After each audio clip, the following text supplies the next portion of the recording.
Official. Hello, everybody. This is Joe Maldonado and Gloria Danvers from Griffin's Claw School of Practical Magic. Today we're going towards the end of our four-part series, Interviews with Witches, and my most favorite and powerful on doing her own boundary work, Gloria, is in the spotlight today. I am so excited because this subject, Gloria, is not just about witches and casting boundaries. This is about personal space and personal boundaries. And this is about, how can we strengthen ourselves and how can we protect ourselves? That's what I see it as. So, but I'm just going to let you start talking because I know you have subjects to talk about. I do. Hey, everybody. It's nice to see you. So this is absolutely my favorite subject, and I'll give you a brief background about why it's my favorite subject. In the 2000s, I owned a metaphysical store in a small seaside town in Florida, and I did a lot of spiritual work there, energy work. And at the time, I had not realized that that I needed to be setting up boundaries. So I was really accessible for anyone who wanted to come in. So naturally, the more energy you create for yourself and the purer you get, the as you get vibrationally kind of clearer and higher, you attract more people. And some of these people were not always the people that wanted to do the work for themselves. And my vision after a few years of getting sick from absorbing all this energy and kind of feeling like I was a meal for someone was I realized that there are a lot of people that want to be close to your energy. They want to be around your energy. They've Mhm. literally got a straw and they're putting it in you like a milkshake Yeah. and just drinking you. But what happens? You're not getting anything back because all energy work is a reciprocity. Mhm. All energy work, if you're giving something, you're getting something back. And it is not always what is healthy for you. So after I left the metaphysical store and that metaphysical realm of working with people and did something different for a few years, I came to realize how really important setting boundaries were for me personally if I wanted to continue doing that work. So the first thing that you need to know about that is you've got to set personal boundaries before you set magical boundaries. Mhm. And there's different ways to do that. There's the understanding that there's a difference between helping someone and being a dumping ground for Yeah. their negativity. There is the area of your own personal space, and you can look at your own personal space, get somebody that you like to stand close to you. So they might be a table's length away, and that's okay. That's good, right? So let them start standing a little closer to you at the point at which you feel invaded. This is where your real personal space begins. Because no matter how much you like someone, you're not going to be this like this to them. That's really an invasion of space. Right. Yeah.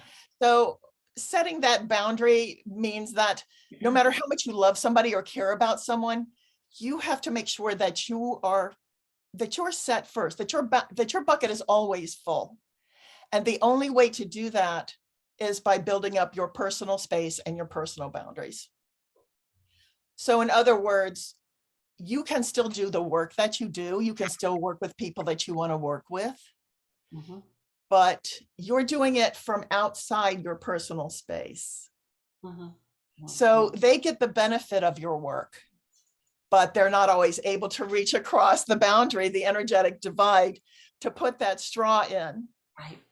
Right. Or even worse, to blow things into your energy and your solar plexus, which is the seat of your power, to carry things that are bad for you that you do not want to carry. Mhm. Mhm. I think if you, I worked more with animals. Now I work a lot more with people, but, or both. But with animals, we've always done this exercise, how invasive are you in their space? And you can tell this with wild birds, with Right. anybody, lizards or whatever, and and I think for if you don't want to exercise and do your practical boundary setting with people, go out and do it with animals out there and see, you ground yourself, you got your own personal thing, but then you can tell when you just take that one step too far and all of a sudden that bird says, yep, that's the one, boom, you've invaded their boundary. That's So exactly right. so I, Pat, I, I see that, exactly what you're saying. yes, the setting a boundary is crucial for anyone who engages with other human beings, anyone who wants a relationship, anyone who moves through the Yep. world Yep. has got to have a boundary. But metaphysical people and witches and energy workers, we need them more than most. I think so. Yeah. Because to tell you the truth, and we all know this, you can take this to the bank, we are the most delicious human beings alive. Yum. We are. People are drawn to us for so many reasons, for Yes. our independence, for our magic, for our sparkle, for all of the things that we do. There's Yeah. this pull, and someone will literally come up to you and say, well, I was pulled towards you. Yes. And Yes. of course that feels good. You're a human Yeah. being. Of course Yeah. it feels good. But just because they are pulled to you does not mean that you owe them your energy. Right. Right. Right. Right. In order to continue to do this work, you really kind of have to be discerning about that. Yes. Yes. You know? Great point. I know we were just one of the things that our group does is we look for missing persons and or missing animals, and we're looking for a missing cat for about a week and a half. And everybody, and it's usually myself and another senior member of the team. And Right. then, we usually have a group of folks that don't know if they're going to do it or not. They're very intuitive, but they basically have had no schooling. And one of the foundations of this is boundaries, to go into that space and all of a sudden you're getting energies from, the owner who's a distraught mess over her missing Right. animal, that's what you're picking up. And then you got to, not only that, but you got to shed and clean it off after you get done. And for years, I was drained too with readings, with teachings, and I was not really aware of boundaries. So nowadays I am more schooled in that area, but I think I do need reminders like almost every day, so I think meditation for me, grounding is really good. This is what I do. When I meditate, I'm grounded. I have my animals around me, and that kind of stabilizes me, makes me more aware of the day. When you're doing this kind of work, because I know this, I'm going a little bit off topic here. Do you do anything in preparation for the day of? Oh, I always do. What do In you fact, do? I was going to say that, I bathe with oh gosh, what's that? Dragon's blood. I bathe with it every day. Yeah. Every single day. When I get up and I take a shower, I take 2 showers a day. One is to start my day. The other is to let go of what I've accumulated during the day. Perfect. I love Because, that. well, I'm a hypnotherapist as well. Yeah. So it's imperative, when I'm in close quarters with someone and they're absolutely giving me their heart, they're giving me their energy, I'm holding that. Yes. Now, I don't want to hold that for their sake and mine Right. when I leave. Right. So I make sure that I'm clear. I have a special kind of little recipe for my dragon's blood soap that I will be happy to share in the class coming up. Oh yes, definitely. But really, it's like souping up your engine. If you want a hot rod instead of a car. Right.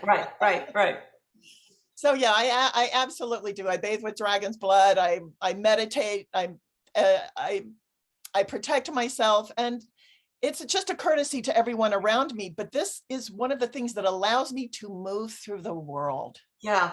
I think we all have our little routines that we do. Yeah, we do.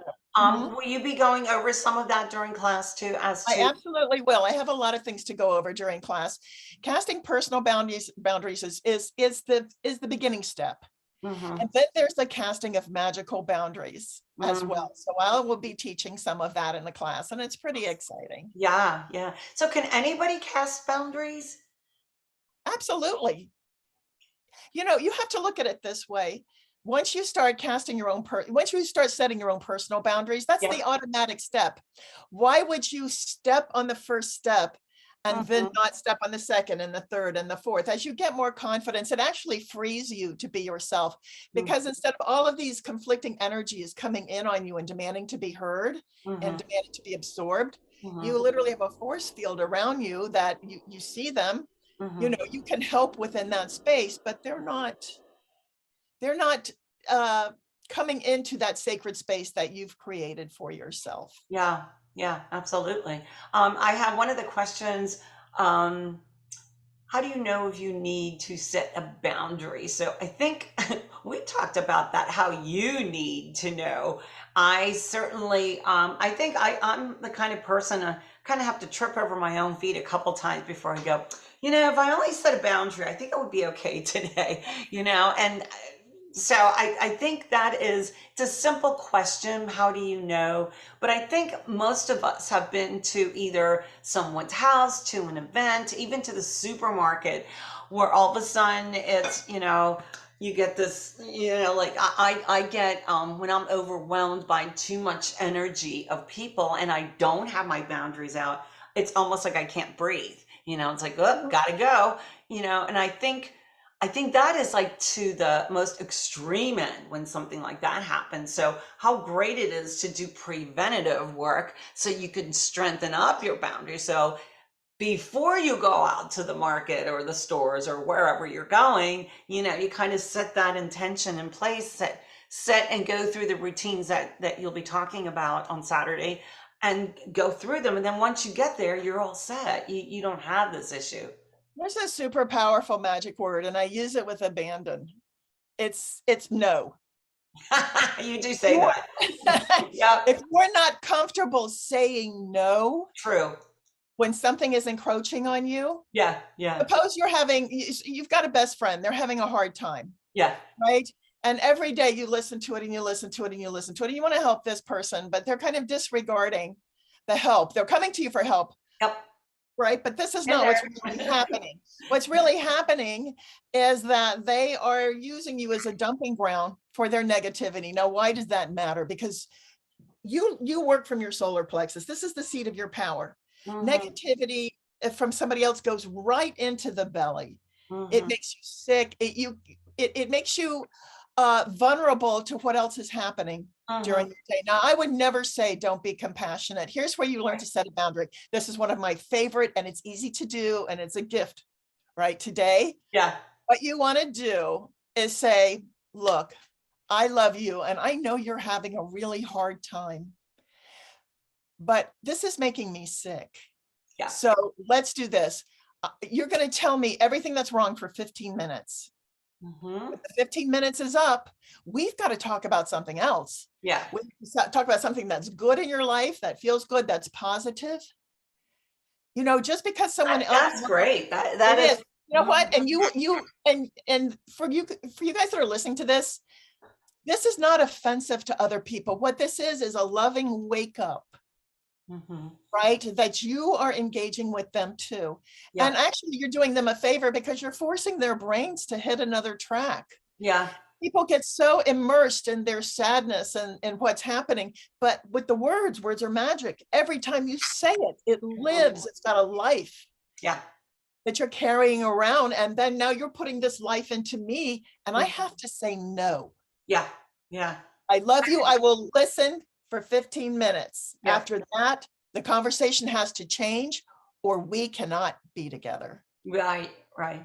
And I know I have, noticed that on some occasions when, I would ask, or someone would ask, or something like, Gloria, on this date, can you do this? And you just say, nope, sorry, I can't. I'd love That's to, me. but no. But it's not, and it's not an offensive no. It's not Oh, a personal slap in the face no. It's just, no, and I really, that is one part that I really admire about you, that not, and maybe it's not easy for you to say, no, I don't know, but it is, and it stands, and there's the boundary, and it's like that barbed wire wall that I have in that picture, with, with this class. It's like, whatever you have to do to reinforce your own boundaries, I used to teach this class, and I would have the students in the class visualize what kind of walls of boundaries do they want to put around them. And some would do barbed wire, some would Right. do Berlin Wall, I heard, ice, wall of fire, whatever it is that they visualize, you know, and it was so incredibly just fascinating that they would project this wall, and then I had the other students approach the wall. They would feel heat, cold, Absolutely.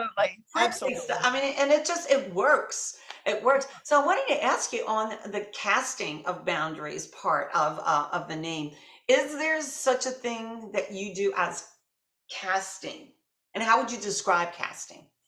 I would describe casting, okay, as you're casting a circle, right? Mhm. And you've got your tools. Yep. Well, you can cast the same circle around yourself Yes. to use as a boundary. Yes. There's lots of different ways to check your energy level, to plug it up magically.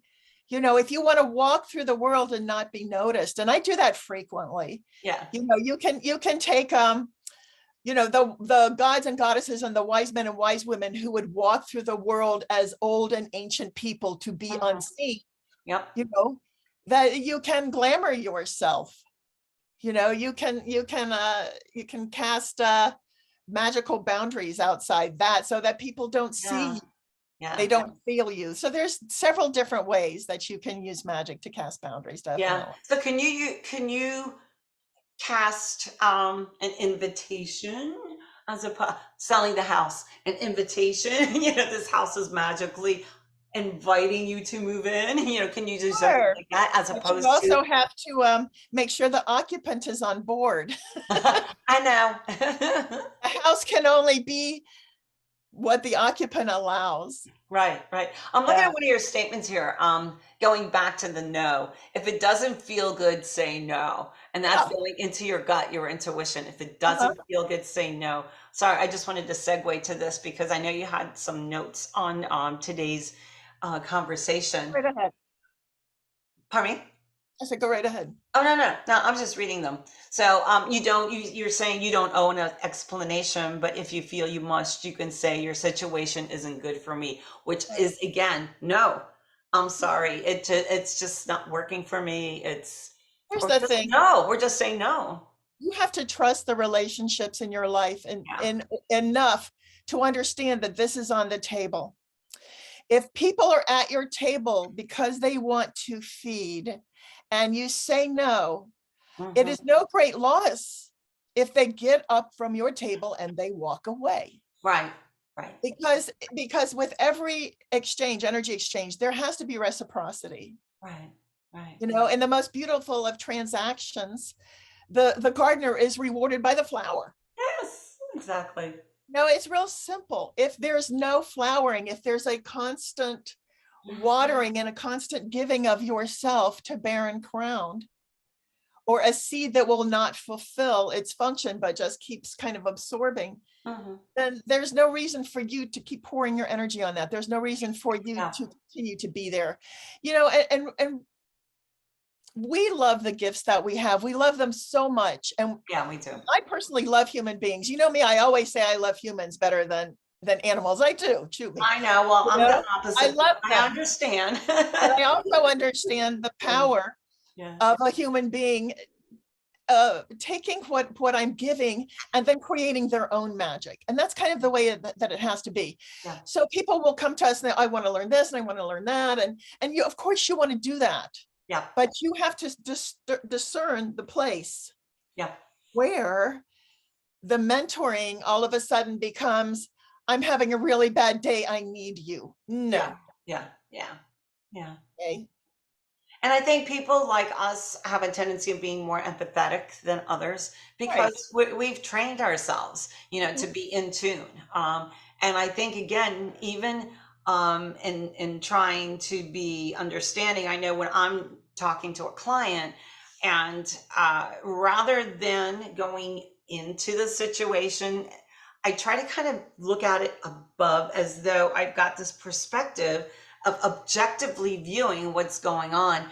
And when I do that, when I climb up there, that's like my boundary. You know, I'm up here, I'm looking at this, I'm not down here being pulled, into what you're going through. Right, right, For me to help you, I've got to be up here then, and there's no analyzing, it just comes, because you're also already in that state of being a balance. right, right, And I'm sure right. you get that with your patients that you see. All the time. That's the only way that I can work with them. And that's why I feel that I'm as successful working with them as I am, Hmm. because I look at it like I'm the captain of the ship.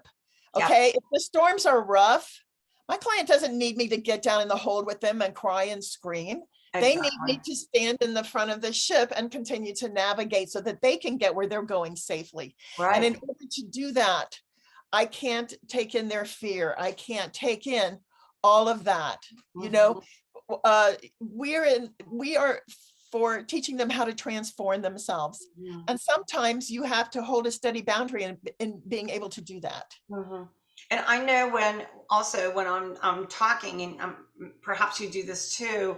I put myself on a time clock. So when we have that 1 hour session together, those are my boundaries, the time. So when I step through that 1 hour window door and close it, it's okay, that's done. And it's none of this, oh, I'm so sad, and I feel so bad for her, how can I No, help? you can't give You're them done. that. You're done. When you give somebody that I'm so sorry for you and I feel so sad for you, that is the worst energy that you can direct at anybody, Hmm. Hmm. because you're holding them in their vulnerability. You're holding them in being fractured. You're holding them in not being whole. Hmm. Hmm. You're not holding them in wellness. Yep. Or yourself either, for that matter. Right, right, right, right. Yeah, yeah. So on that note, what we're gonna do, what are we gonna do? We are it's almost at the end, but I'd like to, I know someone made a comment on here about making vegan soap. What do you add in your dragon's blood, which Gloria already mentioned. She will divulge all of that on Saturday. I will on Saturday. So I will tell you promise, all of promise. my We hope secrets. so. We hope to see you I'll tell guys you on some of my Saturday. secrets, not all of them. Well, no, no, I don't want to know all your secrets. That wouldn't be a good thing. Boundaries, too much Yep, information, right? yep. So we're gonna turn off the recording part of this session, but feel free, everybody, to stay online. And on those that are watching this as a recording, thank you so much for joining us. Gloria, from my very heart, thank you so much for doing this for us. You're so welcome. This is really something important. It's important for you personally, and it's important for you magically. So Yes, absolutely, absolutely. So on that note, I'm going to see stop me on Saturday. recording.